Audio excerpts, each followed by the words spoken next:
মসুল শহরে বন্দী ছিল। ইরাকে আইএসআইএস জঙ্গিদের হাতে বন্দী ৪৬ জন নার্সকেই সম্ভবত মুক্তি দিচ্ছে ওই জঙ্গি গোষ্ঠী। এই নার্সরা ইরাকের মসুল শহরে বন্দী ছিলেন। কেরালার মুখ্যমন্ত্রী ওম্মেন চান্ডি কেন্দ্রীয় বিদেশমন্ত্রী সুষমা স্বরাজের সঙ্গে সাক্ষাৎকারের পর জানিয়েছেন, সুন্নি জঙ্গিদের হাতে বন্দী নার্সদের বিমানবন্দরে নিয়ে আসা হচ্ছে। তারা সেখান থেকেই ভারতের উদ্দেশ্যে রওনা দেবেন। Came out of their hostel and they left the place. We expect their information in details after some time. There was an incident when they about to leave their living place. In that incident, 2-3 persons suffered a minor injuries according to our information. এর আগে তিকরিতে আটক ভারতীয় নার্সদের নির্বিঘ্নে মসুল প্রদেশে সরিয়ে নিয়ে যায় আইএসআইএস। ভারতীয় সময় বৃহস্পতিবার মধ্যরাতে মসুল পৌঁছায় তারা। একটি সংবাদ সংস্থার সূত্রে জানানো হয়েছিল তারা সুরক্ষিত। দুটো ঘরে রাখা হয়েছিল তাদের। একটি মাত্র দরজা রয়েছে দুটো ঘরের। এর মধ্যে ১০০ জন ভারতীয়কে ইরাক ছাড়ার জন্য বিমানের টিকিট দিয়েছে এমইএ। আরও ১৫০০ জন ভারতীয় ইরাক ছাড়তে চেয়ে যোগাযোগ করেছে এমইএর সঙ্গে। Nationals who are nurses who were in the hospital in Tikrit. My understanding is that approximately a short while ago they have moved to another location. The Ministry of External Affairs has been in regular touch with our embassy in Baghdad and through the embassy with a variety of interlocutors on the ground. Our understanding is that it is for reasons on interest of their own safety that they have agreed to move out. All of them are. শুধু তিকরিতে নয়, আরবিলেও ভারতীয়রা দেশে ফেরার জন্য এমইএর কাছে নাম নথিভুক্ত করছেন। কায়দার সরকারি সেনা ও সুন্নি সেনাদের মধ্যে যুদ্ধ শুরুর আগে প্রায় ১০,০০০ ভারতীয় আটকে ছিলেন। কায়দা ও আরবিল দখলের পর এখন বাগদাদের দিকে এগোচ্ছে সুন্নি সেনা। গত ১০ জুনের যুদ্ধের পর থেকে নিখোঁজ ১০০ ভারতীয়। ব্যুরো রিপোর্ট, খবর ত্রিপুরা। দীর্ঘ প্রতীক্ষার পর চালু হলো উধমপুর থেকে কাটরা পর্যন্ত রেলপথ। প্রধানমন্ত্রী নরেন্দ্র মোদী এই রেলপথের উদ্বোধন করেন। বৈষ্ণব দেবীর মূল প্রবেশপথ কাটরার সঙ্গে আজ থেকে রেলপথে যুক্ত হলো গোটা দেশ। দীর্ঘ প্রতীক্ষার পর চালু হলো উধমপুর থেকে কাটরা পর্যন্ত রেলপথ। আজ প্রধানমন্ত্রী নরেন্দ্র মোদী এই রেলপথের উদ্বোধন করেন। বাজেটের ঠিক আগে এই রেলপথ উদ্বোধনকে বড় চমক বলেই মনে করছে রাজনৈতিক মহল। ৮এর দশকে জম্মু কাশ্মীরে রেল লাইন তৈরির কথা ঘোষণা করে কেন্দ্র। অটল বিহারী বাজপেয়ী আমলে জাতীয় প্রকল্প হিসেবে ঘোষিত হয় এই রেল প্রকল্প। ইউপিএ আমলেও থেমে থাকেনি কাজ। জম্মু থেকে উধমপুর পর্যন্ত ট্রেন চলতে শুরু করে ২০০৫ থেকেই। শুক্রবার থেকে ট্রেন চলবে কাটরা পর্যন্ত। প্রতি বছরই কয়েক লক্ষ তীর্থযাত্রী কাটরা হয়ে বৈষ্ণবদেবী দর্শনে যান। নতুন এই রেলপথ তাদের কষ্ট অনেকটাই লাঘব করবে। তবে দুর্গম পাহাড় কেটে রেল লাইন তৈরি করা অবশ্য রীতিমতো চ্যালেঞ্জ ছিল রেলের কাছে। ২৫ কিলোমিটার দীর্ঘ রেলপথে রয়েছে ১০টি টানেল ও ২৯টি ছোট বড় ব্রিজ। গত বছর থেকে ট্রেন চলছে পানিহাল থেকে बारामूला पर्यंत। नहीं होगा बल्कि एक साजिश के तहत उनको यहाँ बसाया जा रहा है, रचाया जा रहा है, जिसकी हम पूरी शिद्दत के साथ मुखालफत कर रहे हैं और दफा 370 को हटाने का मिटाने का एक मकरू मंसूबा है, जिसके तहत हम उनकी किसी भी हरकत का अंदाजा नहीं लगा सकते हैं। लिहाजा जिस तरीके से कश्मीर के यहाँ रह रहे हैं हिंदू मुसलमान सिख। এদিকে প্রথম দিনের পরীক্ষায় উত্তীর্ণ দেশের সবচেয়ে দ্রুত গতির সেমি বুলেট ট্রেন। দেশে বুলেট ট্রেন চালানোর লক্ষ্যে প্রথম পদক্ষেপ হিসেবে দিল্লি থেকে আগ্রা পর্যন্ত পরীক্ষামূলকভাবে যাত্রা শুরু করে সেমি বুলেট ট্রেন। সকাল ১১টা ১৫ এই ট্রেন দিল্লি স্টেশন থেকে ছাড়ে। ২৩০ কিলোমিটার পথ পেরিয়ে আগ্রা পৌঁছয় ১২টা ৫৫-তে। প্রতি ঘন্টায় ১৬০ কিলোমিটার বেগে দৌড়ে দিল্লি থেকে আগ্রা পৌঁছতে সেমি হাই স্পিড ট্রেন সময় নিল ৮৯ মিনিট। অনেকটা বুলেট ট্রেনের আদলে। চলতি বছরের নভেম্বর থেকে বাণিজ্যিকভাবে এই ট্রেন চালু হওয়ার কথা। বৃহস্পতিবার সেই ট্রেনের ট্রায়াল রান হলো। বিশেষজ্ঞ মহলের অনুমান আগামী রেল বাজেটে এই সেমি বুলেট ট্রেনের উল্লেখ থাকবে। এখন দিল্লি ভোপাল শতাব্দী সবচেয়ে দ্রুততম ট্রেন, যা ঘন্টায় ১১০ কিলোমিটার গতিতে চলে। উল্লেখ্য, প্রধানমন্ত্রী হয়েই নরেন্দ্র মোদী বুলেট ট্রেন চালানোর কথা ঘোষণা করেছিলেন। এদিন সেমি বুলেট ট্রেনের ট্রায়াল রান, কিন্তু খুব দ্রুতই বুলেট ট্রেন চালাতে চায় সরকার। বিশ্বের মাত্র হাতে গোনা কয়েকটি দেশে বুলেট ট্রেন চলে। জাপান, চীন, ফ্রান্স ও জার্মানির মতো দেশে এই ট্রেন চলে। ব্যুরো রিপোর্ট, খবর ত্রিপুরা। বিএসএফ ও স্থানীয় লোকজনের মধ্যে গোলযোগের ফলে আহত হয় 3 জন মহিলা সহ মোট 5 জন। ঘটনা বক্সনগর রহিমপুরের 168 নং গেটে।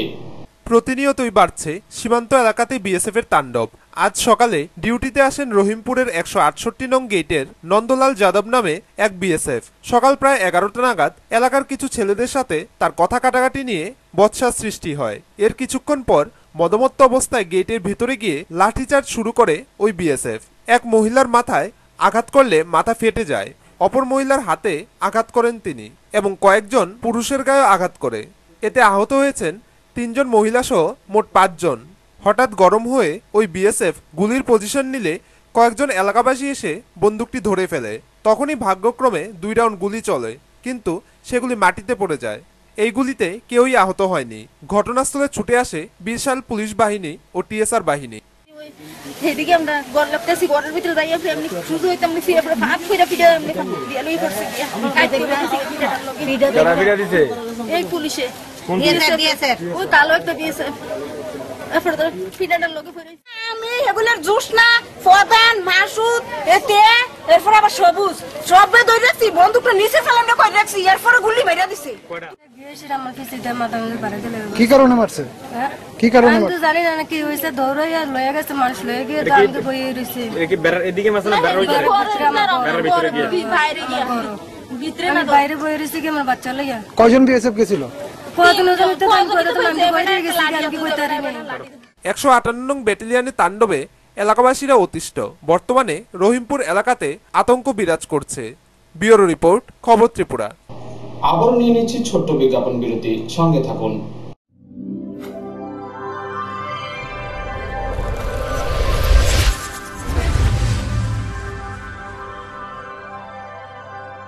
বিরতির পর আবারও স্বাগত।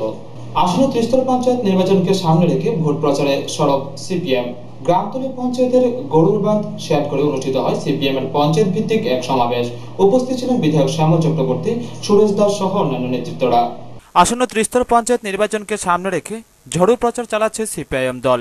কখনো ভোট প্রচার, কখনো মিছিল, আবার কখনো সমাবেশ। কোনো প্রকারের খামতি রাখতে চাচ্ছে না সিপিআইএম দল। শুক্রবার গ্রামতলী পঞ্চায়েতের গরুরবাঁধ শেড করে অনুষ্ঠিত হয় পঞ্চায়েত ভিত্তিক এক সমাবেশ। সমাবেশে উপস্থিত ছিলেন বিধায়ক শ্যামল চক্রবর্তী, সিপিআইএম সোনামুড়া বিভাগীয় সম্পাদক মণ্ডলীর সদস্য সুরেশ দাস সহ অন্যান্য নেতৃত্বরা। কিছুদিন আগেই ঠিক এই স্থানেই সিপিআইএম দল ছেড়ে বহু পরিবার বিজেপিতে যোগ দিয়েছিল। শুক্রবার ঠিক সেই স্থানে দাঁড়িয়ে সমাবেশের বক্তারা বলেন যে এই রাজ্যে বামফ্রন্ট সরকার আছে ও আগামী দিনও থাকবে। আজকের এই সমাবেশে বক্তব্য রাখতে গিয়ে বিধায়ক শ্যামল চক্রবর্তী বলেন,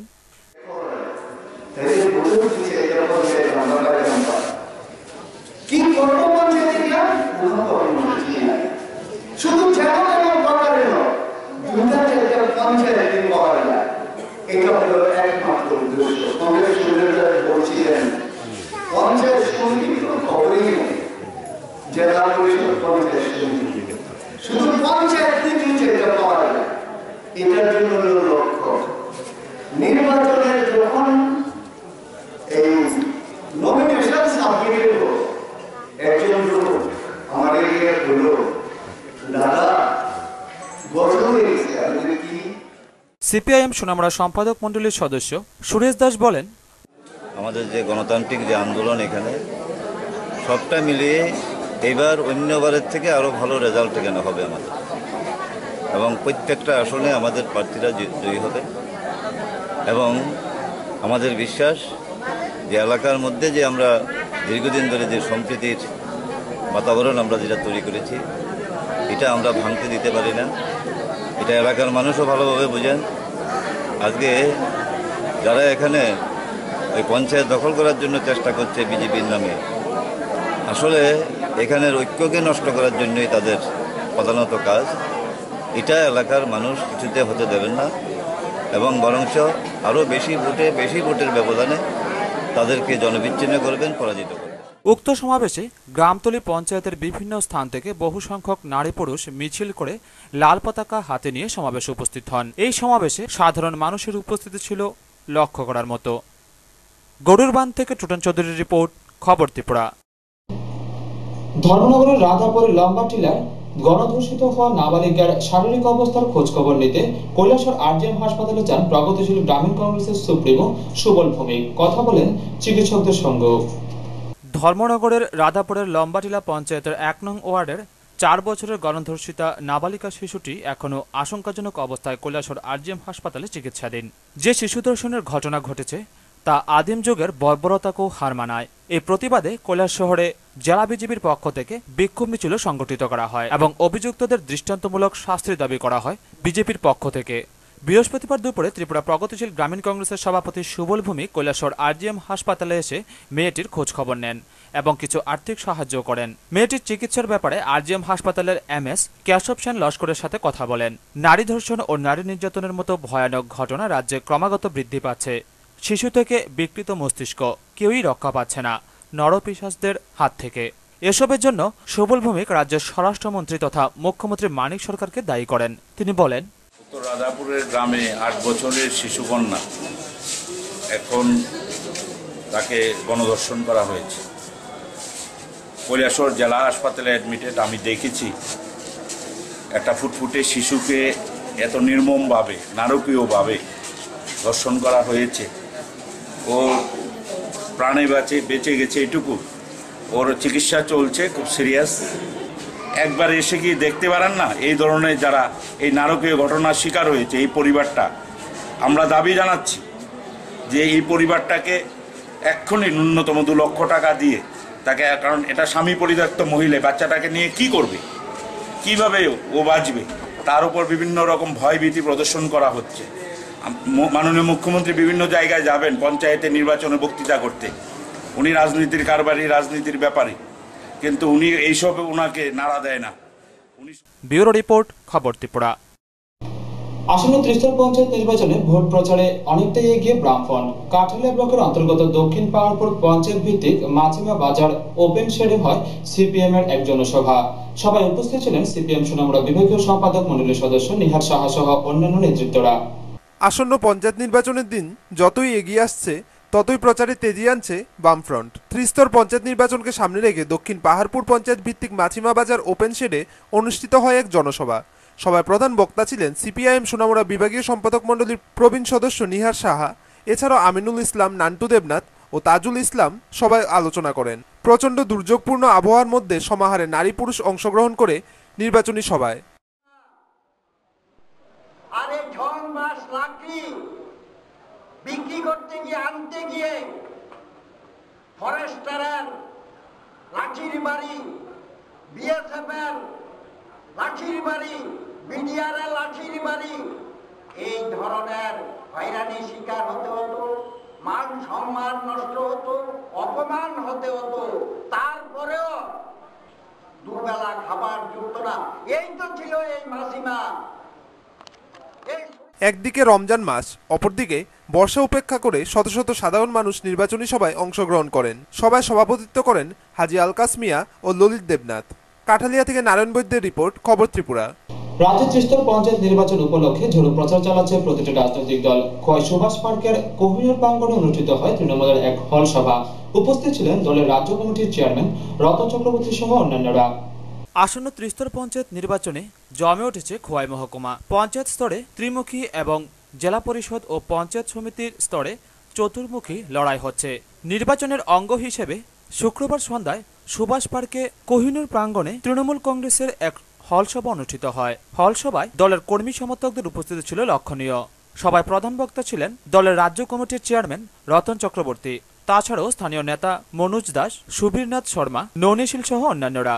সেই সংস্কৃতিকে আপনারা সযত্নে লালন পালন করেছেন। কাজে সেই জায়গার মানুষকে শ্রদ্ধা করতে হবে, তার অভিজ্ঞতাকে সম্মান জানাতে হবে, এটাই হওয়া উচিত বলে আমি মনে করি। বন্ধুগণ, আজকে আমি শুধু কিছু গল্প করবো আপনাদের সঙ্গে। মা বোনরা অনেক বেশি এখানে উপস্থিত আছে, তাদেরকে শুধু বলবো যে একটা বস্তিবাসী মেয়ের জীবন কাহিনীর একটা। ব্যুরো রিপোর্ট, খবর ত্রিপুরা। সোনামুড়ার পৃথক দুটি স্থানে তল্লাশি চালিয়ে 11,53,000 টাকার নেশা সামগ্রী উদ্ধার করল সোনামুড়া মহকুমা প্রশাসন, বিএসএফ ও আবগারি দপ্তর। আবারও সোনামুড়া মহকুমা প্রশাসন দুটি স্থানে যৌথ অভিযান চালিয়ে উদ্ধার করে প্রায় 11,53,000 টাকার অবৈধ সামগ্রী। প্রথম অভিযানটি সংগঠিত হয় সোনামুড়া দৈনিক বাজারে। গোপন খবরের ভিত্তিতে সোনামুড়া মহকুমা শাসক সুভাষিস দাসের নেতৃত্বে বিএসএফ ও আবগারি দপ্তরের যৌথ অভিযান চালিয়ে 3টি দোকান থেকে উদ্ধার করে 750 বোতল ফেন্সিডিল ও 66 লিটার অবৈধ কেরোসিন, যার বাজার মূল্য 1,53,000 টাকা বলে জানা যায়। গোলাপ হোসেন নামে এক ব্যক্তির বিরুদ্ধে আইনি ব্যবস্থা গ্রহণ করা হবে বলেও জানান মহকুমা শাসক। দ্বিতীয় অভিযানটি চালানো হয় কলমচোরা থানাধীন উত্তর কলমচোরা সীমান্ত লাগোয়া 190 নং গেট সংলগ্ন মনির হোসেনের বাড়িতে। সেখানে হানা দিয়ে মাটির নিচ থেকে উদ্ধার করা হয় 200 কেজি শুকনো গাঁজা, যার বাজার মূল্য 10 লক্ষ টাকা বলে জানায় মহকুমা শাসক সুভাষিস দাস। অভিযান সংগঠিত হয়। প্রথম অভিযানটা হয় বেলা 1টা থেকে 1:30টার মধ্যে। এটা সোনামুড়ার যে দৈনিক বাজার আছে সেখানে 3টা দোকানে তল্লাশি চালানো হয়। দোকানগুলির নাম্বার হচ্ছে 8, 13 এবং 19। এই 3টা দোকানে তল্লাশি চালানোর পরে 750 বোতল যেটা কোরেক্স ফেন্সিডিল এই জাতীয় সিরাপ উদ্ধার করা হয় এবং এর সঙ্গে কেরোসিন পাওয়া যায় 66 লিটার। এই দুটো মিলিয়ে এটার বাজার মূল্য আছে 1,53,000 টাকা। তো সেগুলোকে সিজ করা হয়েছে এবং পার্টিকুলার একজনের বিরুদ্ধে যেটা আমরা পেয়েছি যে 19 নম্বর যে স্টল আছে, এই 19 নম্বর স্টলের যদিও আমরা কাউকে পাইনি সেখানে, কিন্তু এটা জানা গেছে যে সেখানে এটা গোলাপ মিয়া নামে একজনের এটা স্টলটা। তো ওনার বিরুদ্ধে আইনগত ব্যবস্থা নেওয়া হচ্ছে, এনডিপিএস অ্যাক্টে এটাকে কেস করা হবে। এর পরবর্তী সময়ে বিকাল 4টা থেকে 4:30টার মধ্যে আরেকটা অভিযান সংগঠিত হয়। এটা উত্তর কলমচৌড়া যে গ্রাম পঞ্চায়েত আছে বক্সনগর ব্লকে, সেখানকার একেবারে সীমান্ত সন্নিবর্তী অঞ্চল 190 নাম্বার যে গেট আছে সেখানে সীমান্তের গেট, সেই গেটের কাছাকাছি অঞ্চলে আরেকটা অভিযান সংগঠিত হয়। সেখানে মনির হোসেন, পিতার নাম হচ্ছে লেইট আয়াত আলী, তার বাড়িতে তল্লাশি চালানো হয় গোপন সূত্রের ভিত্তিতে। মহকুমা প্রশাসনের কাছে গোপন খবর সংবাদ ছিল এটা, এবং সেখানে আন্ডারগ্রাউন্ডে মাটির নিচে লুকানো চেম্বার পাওয়া যায়। তো সেই বাড়ি থেকে আমাদের 200 কিলো শুকনো গাঁজা উদ্ধার করা হয় এবং এই গাঁজার যেটা বাজার মূল্য আছে সেটা হচ্ছে 10 লক্ষ টাকা। তো দুটো মিলিয়ে টোটাল আজকে 11,53,000 টাকা সামগ্রী উদ্ধার করা হয়েছে। এই অভিযান যৌথ ছিল আমাদের মহকুমা প্রশাসন, আবগারি দপ্তর মানে এক্সাইজ এবং একই সঙ্গে বিএসএফ এর 29 ব্যাটালিয়ান, 158 ব্যাটালিয়ান, তিনজন কয় কমান্ডার আজকের অভিযানগুলিতে অংশ নিয়েছিলেন। একজন হচ্ছেন ধনপুরের কয় কমান্ডার পিওপির আশুরঞ্জন রায়, কলুবাড়ির কয় কমান্ডার মিস্টার পিসি সুরজ, আর হচ্ছে কলমচড়ার কয় কমান্ডার মিস্টার রোহিত সিং। এর সঙ্গে সোনামুড়ার ক্ষেত্রে আমাদের সোনামুড়া থানা সাহায্য করেছে। তো এই হচ্ছে আজকে টোটাল অভিযান। আজকের এই গোটা অভিযানের নেতৃত্বে ছিলেন মহকুমা শাসক সুভাষিস দাস, বিএসএফ 29 নং বাহিনীর ধনপুর বিওপির সহকারী কমান্ড্যান্ট আশুরঞ্জন রায়, কুলবাড়ি বিওপির সহকারী কমান্ড্যান্ট পিসি সরোজ, 158 নং কলমচৌড়া বিওপির সহকারী কমান্ড্যান্ট রোহিত সিং সহ বিএসএফ জওয়ানরা। ব্যুরো রিপোর্ট, খবর ত্রিপুরা। ত্রিস্তর পঞ্চায়েত নির্বাচনের প্রচারে পিছিয়ে নেই বিজেপিও। কৈলাসহর ফুলতলী গ্রাম পঞ্চায়েতে বাড়ি বাড়ি প্রচারে যায় প্রার্থীরা, জয়ের ব্যাপারেও আশাবাদী তারা। আসন্ন ত্রিস্তর পঞ্চায়েত নির্বাচন উপলক্ষে কৈলাসহর ফুলতলী গ্রাম পঞ্চায়েতে বাড়ি বাড়ি প্রচার অভিযান চালাচ্ছে বিজেপি। অভিযানে ভালো সাড়া পাচ্ছেন বলে জানালেন বিজেপি স্থানীয় নেতৃত্বরা। ফুলতলী গ্রাম পঞ্চায়েত শাসক দলের ছিল, কিন্তু গত 5 বছরে গ্রাম পঞ্চায়েতের অধিকাংশ জনসাধারণরা গ্রাম পঞ্চায়েত থেকে সুযোগ সুবিধা পাননি। বিদ্যুতের খুঁটি দিয়ে অঞ্চল কমিটির যুব নেতারা বাড়িতে বাড়িতে সেতু তৈরি করেছে, বৃদ্ধ ভাতা ও বিদ্যুৎ অনেকেই পাননি। এসবের পরিপ্রেক্ষিতে ক্ষুব্ধ এলাকার প্রবীণ সিপিআইএম কর্মী ও সমর্থকরা দল ত্যাগ করে বিজেপিতে যোগদান করে প্রচারে বেরিয়ে বিজেপি প্রার্থীরা আশাবাদী যে তারা এই গ্রাম পঞ্চায়েতে এবার জয়ী হবে। প্রিয় গ্রামবাসী, আপনারা নিশ্চয়ই জানেন এই পঞ্চায়েত দীর্ঘদিন বামফ্রন্টের শাসনে, কিন্তু এখন পর্যন্ত আমরা কেউ ঠিকমতো কারেন্ট পাইনি। কারণ কারেন্টের খুঁটি অ্যাভেলেবল পড়ে আছে, কিন্তু সেই খুঁটিগুলা আমরা বাড়ি বাড়ি পৌঁছাইতে পারিনি। সেই খুঁটি নিয়ে তারা সিপিএম এর যারা নেতৃত্ব দিতেছেন এদের কারেন্ট মানে 30 বছর 40 বছর ধরে আমরা কারেন্ট পাইতেছি। ঘর পাইছে, এই যে আপনারা কারেন্ট পাইছেন না, আপনারা কি পঞ্চায়েতের সঙ্গে যোগাযোগ করছেন? 100 বার করি আর কি কইছে পঞ্চায়েত কর্তৃপক্ষ? যেরাম দিচ্ছি দেড় না আর কি। ব্যুরো রিপোর্ট, খবর ত্রিপুরা। নির্বাচন যত এগিয়ে আসছে ততই তেজি হচ্ছে বিভিন্ন রাজনৈতিক দলের প্রচার। সিপাহীজলা জেলা পরিষদের 17 নং আসনের সিপিএম এর হেভিওয়েট প্রার্থী শামসুল হক বাড়ি বাড়ি প্রচার সারলেন কমলনগর গ্রাম পঞ্চায়েত এলাকার বাতাদোলায়, ছিলেন অন্যান্য নেতৃত্বরাও। নির্বাচন যতই এগিয়ে আসছে ততই তেজি হচ্ছে বিভিন্ন রাজনৈতিক দলগুলির ভোট প্রচার। যদিও প্রচারের দিক দিয়ে অনেকটাই এগিয়ে শাসক বামফ্রন্ট তথা সিপিএম। সোনামুড়া মহকুমায়ও ভোট প্রচারে অনেকটাই এগিয়ে সিপিএম। শুক্রবার সিপাহীজলা জেলা পরিষদের 17 নং আসনের সিপিএম এর হেভিওয়েট প্রার্থী শামসুল হক বাড়ি বাড়ি প্রচার সারলেন কমলনগর গ্রাম পঞ্চায়েত এলাকার বাতাদোলায়। মোট 4টি ওয়ার্ডের 6টি আসনে ভোট প্রচার সারলেন সিপিএম এর এই হেভিওয়েট প্রার্থী। ছিলেন বক্সনগর পঞ্চায়েত সমিতির 9 নং আসনের সিপিএম প্রার্থী ঠাকুরচাঁদ নমো, 11 নং আসনে বিনা প্রতিদ্বন্দ্বিতায় জয়ী প্রার্থী শোভা মিয়া, সিপিএম কুলবাড়ি অঞ্চল সদস্য প্রিয়তম রুদ্র পাল সহ অসংখ্য কর্মী সমর্থক। ঝিরঝির বৃষ্টিকে উপেক্ষা করেই সকাল থেকেই বাড়ি বাড়ি গিয়ে মানুষের কাছে আশীর্বাদ চান প্রার্থী শামসুল হক। প্রচারের ফাঁকে সিপিএম এর এই হেভিওয়েট প্রার্থী শামসুল হক জানান তিনি প্রচারে ভালো সাড়া পাচ্ছেন।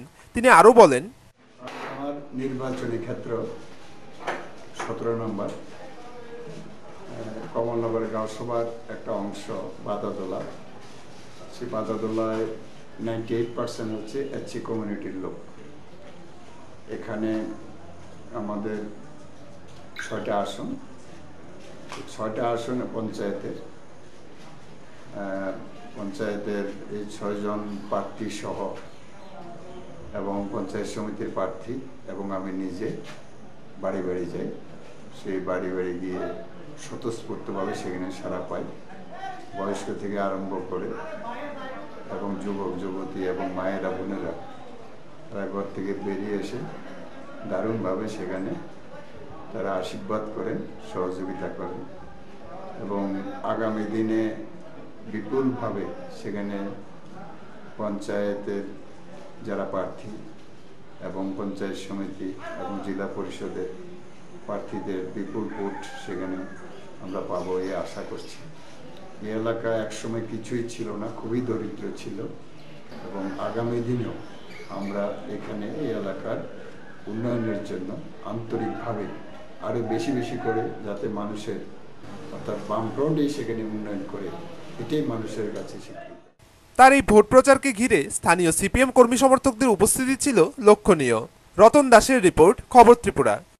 তৈদুর থানা এলাকার ধলাইছড়া গেটে তল্লাশি চালিয়ে একটি ন্যানো গাড়ি থেকে 50 বোতল নেশা সামগ্রী আটক করে পুলিশ, যার বাজার মূল্য প্রায় 5000 টাকা বলে জানা যায়। তৈদুর থানা এলাকায় অভিযান চালিয়ে তৈদুর থানার পুলিশ 50 বোতল দেশি মদ সহ একটি ন্যানো গাড়ি আটক করে, যার নম্বর TR01P7034। ঘটনার বিবরণে জানা যায় তৈদু থেকে তেলিয়ামুড়ার উদ্দেশ্যে যাওয়ার সময় ধলাছড়া গেটে তল্লাশি চালিয়ে ওই গাড়ি থেকে মদগুলি উদ্ধার করে পুলিশ, যার বাজার মূল্য আনুমানিক 5000 টাকা বলে জানা যায়। মদ ও গাড়ি সহ গাড়ির চালক তথা মালিককে আটক করে পুলিশ, তাদের আজ আদালতে তোলা হয়। আমরা ভেহিকেল চেক করার সময় সকাল 7টা 7:30টার সময় গাড়িটা তদূর থেকে তেলিয়ামুড়া রোডে যাইতেছিল। ধলাছড়া গেটের সামনে যখন আমরা চেক করার সময় মালগুলা পাওয়া গেছে 50 বোতল 100 লিটার মতো কান্টিমেট লিটার। ব্যুরো রিপোর্ট, খবর ত্রিপুরা। রিভিউর আবেদন করে ফল প্রকাশ থেকে বঞ্চিত হওয়া ছাত্ররা আবারও তালা ঝুলালো বিদ্যালয়ের প্রধান শিক্ষকের কক্ষে। ঘটনা সোনামুড়া এনসি ইনস্টিটিউশনে। পরে সোনামুড়া অতিরিক্ত মহকুমা শাসকের দ্বারা আশ্বস্ত হয়ে বন্ধন মুক্ত করে প্রধান শিক্ষককে। সোনামুড়া নবদ্বীপচন্দ্র ইনস্টিটিউশন থেকে 2014 সালে বিজ্ঞান বিভাগে উচ্চ মাধ্যমিকে উত্তীর্ণ হওয়া ছাত্রদের উত্তরপত্র পুনঃবিবেচনা অর্থাৎ রিভিউর ফল প্রকাশিত হয়নি আজ পর্যন্ত। তার প্রতিবাদে আবারও ছাত্ররা 2 ঘন্টার জন্য তালাবন্দি করে রাখে বিদ্যালয়ের প্রধান শিক্ষককে। উল্লেখ্য, গত 1 জুলাই রাজ্যের অন্যান্য স্কুলগুলির যারা রিভিউর জন্য আবেদন করে তাদের রিভিউর ফল প্রকাশিত হয়, কিন্তু ফল প্রকাশ থেকে বঞ্চিত হয় সোনামুড়া এনসিএস স্কুলের বিজ্ঞান বিভাগের 27 জন ছাত্র। স্কুলে এসে ফল প্রকাশনা না হওয়ার খবর পেয়ে উত্তেজিত ছাত্ররা তালা ঝুলিয়ে দেয় বিদ্যালয়ের প্রবেশদ্বারে।